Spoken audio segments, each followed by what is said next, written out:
सल्तनत उस्मानिया की बुनियाद 1299 में उस्मान अव्वल ने रखी। 1453 में सुल्तान मोहम्मद फातेह ने कुस्तंतनिया फतह करके इसे खिलाफत का मरकज बनाया। ये सल्तनत 623 साल तक कायम रही और 36 बादशाहों ने 50 लाख मुरब्बा किलोमीटर के वसी इलाके पर हुकूमत की।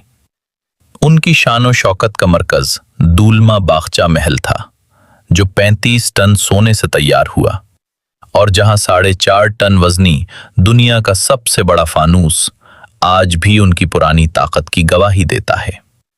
शाही बच्चे संगे मरमर के महलों में परवरिश पाते, जहां शहजादों को जंगी महारतें और शहजादियों को मौसीकी और दूसरे मुल्कों से ताल्लुकात निभाने के तरीके सिखाए जाते थे। लेकिन 17 नवंबर 1922 की सुबह आखिरी सुल्तान मोहम्मद शशुम वहीदुद्दीन को एक बरतानवी फौजी एम्बुलेंस के जरिए खामोशी से अपने ही महल से निकलना पड़ा। सुल्तान अपने साथ कोई शाही खजाना या मुकद्दस तबर्रुकात नहीं ले गए, बस अपना पसंदीदा साज और चंद जाती चीजें लेकर बहरी जहाज पर सवार हो गए। 1924 में एक नए कानून के तहत शाही खानदान के 156 अफराद को महज 24 घंटे के अंदर मुल्क छोड़ने का हुक्म मिला। आखिरी खलीफा अब्दुल मजीद सानी को जबरदस्ती ट्रेन में बिठा दिया गया, जहां उन्होंने अपनी बेबसी का इजहार मशहूर ड्रामा निगार शेक्सपियर के अल्फाज में किया। शहजादी दर शहवार ने वतन छोड़ते वक्त जमीन से मिट्टी की एक मुट्ठी भर ली, जिसे उन्होंने जिंदगी भर अपने पास रखा। जलावतनी का ये दौर गरीबी और दुखों की इंतहा था। शहजादा अहमद नूरी एक पार्क में भूख की वजह से मुर्दा पाए गए, जबकि शहजादा अब्दुर्रहीम खैरी ने फाका कशी से तंग आकर अपनी जान ले ली। तितली शहजादी कहलाने वाली फहीमा सुल्तान की मौत फेफड़ों की बीमारी से हुई, जबकि उनका एक वफादार खादिम उनके लिए सड़कों पर भीख मांगकर खाने पीने का इंतजाम करता था।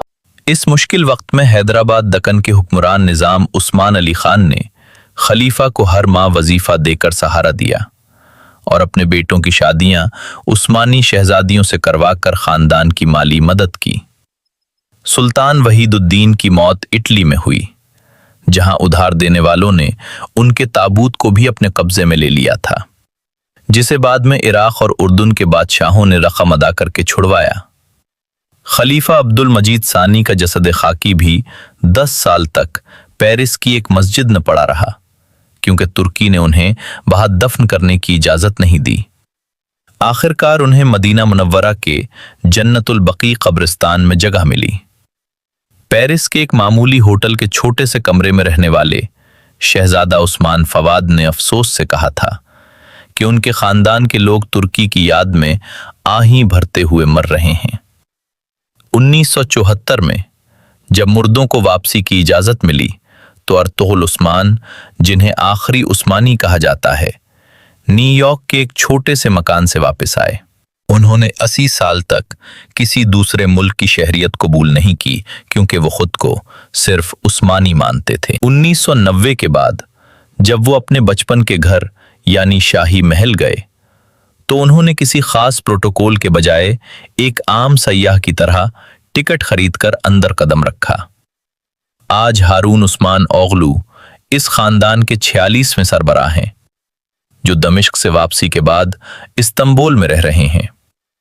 मई 2025 में इस्तांबुल की अदालत ने 71 अफराद को सुल्तान अब्दुल हमीद सानी का कानूनी वारिस तस्लीम कर लिया है, जिससे जायदादों की वापसी की कानूनी उम्मीद पैदा हुई है। 2024 में पैदा होने वाले नए शहजादे मोहम्मद सलीम खान के साथ मिटाने की तमाम कोशिशों के बावजूद आले उस्मान का खानदान आज भी कायम है।